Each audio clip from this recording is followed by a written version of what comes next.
Sir நீங்கள் சாதாரணமாகவே படம் 2 ஹீரோயின் 3 ஹீரோயின் அப்படி இருக்கும். இந்த படம் இங்கே நான் தான் கிங்குன்னு வச்சுருக்கீங்க. கிங்குக்கு ஒரே ஒரு ராணி. எனக்கு ரொம்ப வருத்தமாக இருக்குது. என்ன காரணம்? அந்த பொறுத்தையும் ஒன்றும் காட்டல நீங்கள். அப்படி ஒரு டைட்டில். அந்த சாங் நீங்கள் பார்க்கலையா?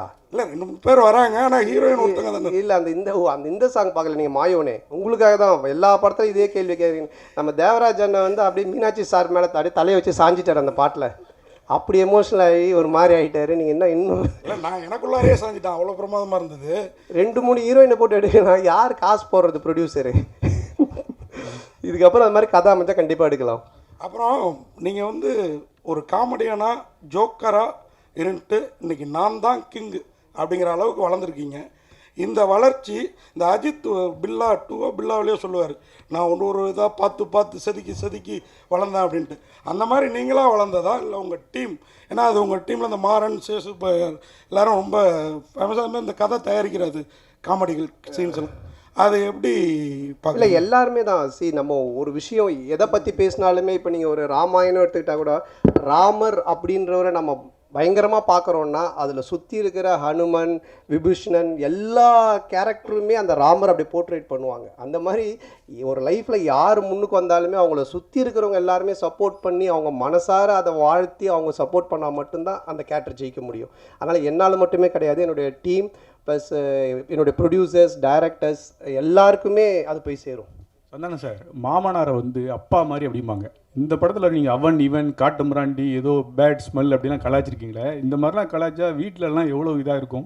இல்லை, இந்த மாதிரி மாமனார் இருக்கிறவங்களாம் கைத்தட்டி ரசிப்பாங்க. ஏன்னா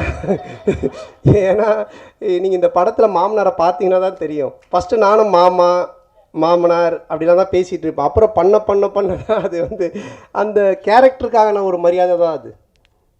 சார் அண்ணா, நான் தான் கிங்கு சினிமாவில் இருக்கிறவங்களுக்காக சொல்கிறீங்களா இல்லை ஃப்யூச்சரில் அரசியலுக்கு வர போகிறீங்களா? அதை ஒட்டி இந்த டைட்டிலில் வந்துட்டு நீங்கள் ஓகே பண்ணிங்களா? இது எப்படி பதில் சொன்னாலும் மாட்டிக்கிற மாதிரி தான் இருக்கும். அரசியலுக்கு வர சொன்னாலும் தப்பாக தான் இருக்கும், சினிமா சொன்னாலும். இப்போது அது ஒரு ஹிட்டான ஒரு டைலாக். அது ரஜினி சார் சொல்லி ஹிட்டான டைலாக்கு. அது அன்பு சார் வந்து இது நல்லா இருக்குது, அதுவும் இந்த கதை மூலமாக கடைசியில் அந்த ஹீரோ பண்ணுற விஷயம் நல்லா இருக்குன்றதுக்காக வச்சது. மற்றபடி இது மற்ற பொது சினிமாவுக்காகவோ இல்லை அரசியலுக்காகலாம் கிடையாதுண்ணா.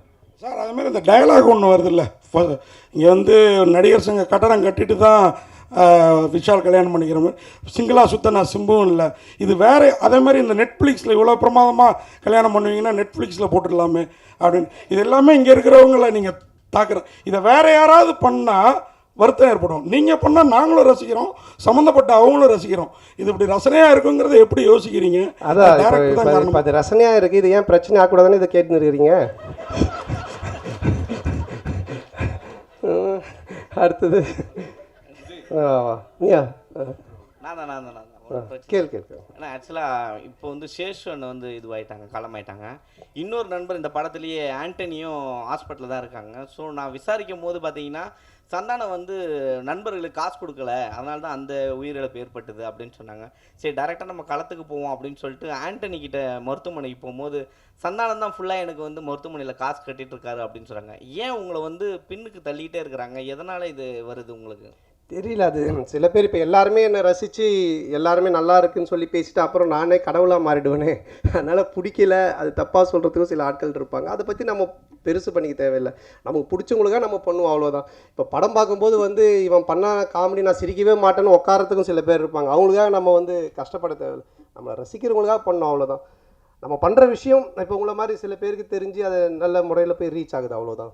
இப்போ டைட்டில் வரும்போதெல்லாம் பார்த்தீங்கன்னா இப்போ தொடர்ந்து இனிமே இப்படி தான் அப்படின்னு வச்சிங்க, அதுக்கப்புறம் டிடி ரிட்டர்ன் 10 வருஷத்துக்கு முன்னாடி வச்ச டைட்டில் அது இப்போதான் தொடர்ந்து. இல்லை நான் தான் நீங்கள் கிங்குன்றீங்க. நீங்கள் காமெடியில் கிங்கா இல்லை அடுத்தது ஹீரோக்களில் கிங்காக போகிறீங்களா? இல்லை அதுதான் நான் பதில் சொன்னேன். இப்போ இந்த படத்துடைய கதைக்கு தான் கிங்கு. இது வந்து பொதுவாக நம்ம எதுவுமே எடுத்துக்க வேண்டாம்.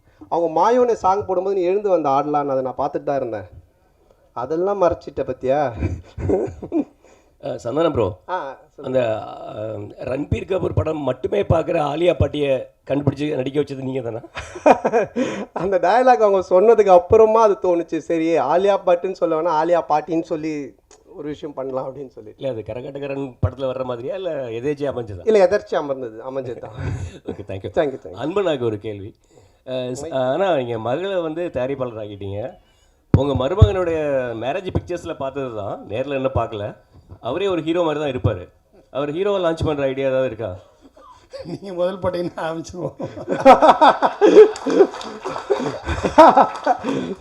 சந்தானம் அண்ணே, உங்களுக்கு நீங்கள் படத்தில் டைலாக் ஒன்று சொல்லியிருப்பீங்க.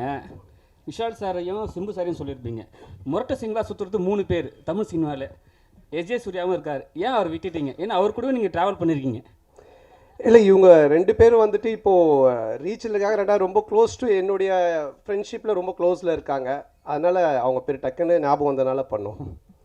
என்னென்னா இப்போ எப்பவுமே வந்து நீங்கள் சந்தானம் சார் வந்து ஒரு டீம் எடுத்தாருன்னா எல்லாரையும் கலெக்ட் பண்ணி மொத்தமாக ஒரு என்ன சொல்லுவாங்கன்னா ஒரு சீட்டு கட்டு மாதிரி சரி ராஜா ராணி எல்லாமே இருக்கும். இதில் வந்து சில பேர் மிஸ் பண்ணதா சொல்கிறாங்க. அது உண்மையா?